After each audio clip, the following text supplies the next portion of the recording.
고등학교 입학하자마자 이제 입시 스트레스를 주기 시작하니까 얘가 끝도 없는 스트레스로 엄마랑 갈등이 막 3월달부터 너무 심해지는 거예요. 그래서 상훈이의 얘기를 들어봤죠. 아무리 힘든 길도 내가 좋아하면 기꺼이 받아들이고 넘어갈 수가 있지만 내가 받아들이기 힘들면 정말 넘어가기 힘든 게 살아가는 과정인 것 같은데 상훈이 너는 지금 그 과정이 무척 힘들게 느껴지는구나. 저는 월요일날 출근하자마자 아이를 태우고 고등학교로 가서 우리 애 자퇴해야 됩니다. 선생님이 상훈이 공부도 잘하고 학교생활 잘하는데 왜 자퇴하려니까 그냥 미국 유학 갑니다.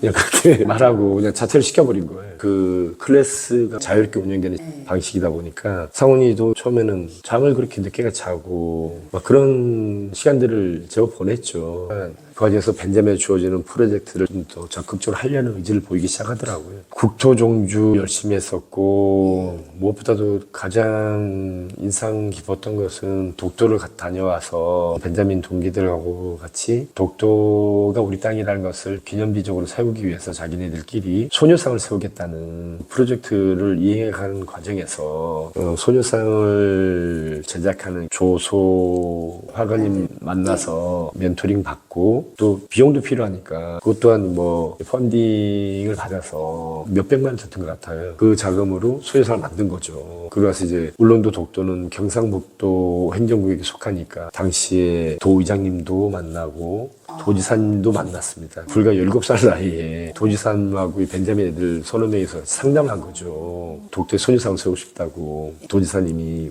취지나 뜻은 너무 멋지고 훌륭한데 외교적인 문제가 있을 수 있으니 독도 기념관이 마치 안동에 있으니 안동에 이렇게 만든 걸 세우도록 하자. 임시적으로. 그 과정 속에서는 동기들과 갈등도 있었고 추진하는 과정에서 나름의 고충이 많았더라고요. 근데 이루고 났을 때 성취감과 자신감이 얼마나 높아져 있는지를 스스로 깨닫고 나니까 그게 성장이었던 것 같아요. 다시 학교에 들어가는 선택을 하기보다는 검정고시를 바로 보더니 만점이 나왔고 명지대학교 경영학과를 지원을 했었고 성적으로는 패스를 했는데 2차 면접 과정이 남아있더라고요. 이제 블라인드 면접을 통해 가지고 자신이 벤자민에서 했던 이런 프로젝트 활동들이 높은 평가를 받게 되었다라고 얘기하더라고요. 왜냐면 일반 고등학교에서 경험할 수 없는 그런 도전과 창의적인 모습과 협동심과 여러 가지 모습을 다 보여줄 수 있지 않습니까? 상원이는 이제 다른 친구들보다 1년 빨리 입학을 하게 됐거든요. 의외로 형 누나들하고도 너무 잘 지내고 4.5 만점에 4.3 학점을 받을 만큼 학업 성적도 상당히 우수하고 기타 동아리, 농구 동아리 등등 하고 싶은 것에 대한 주저함이 많이 사라진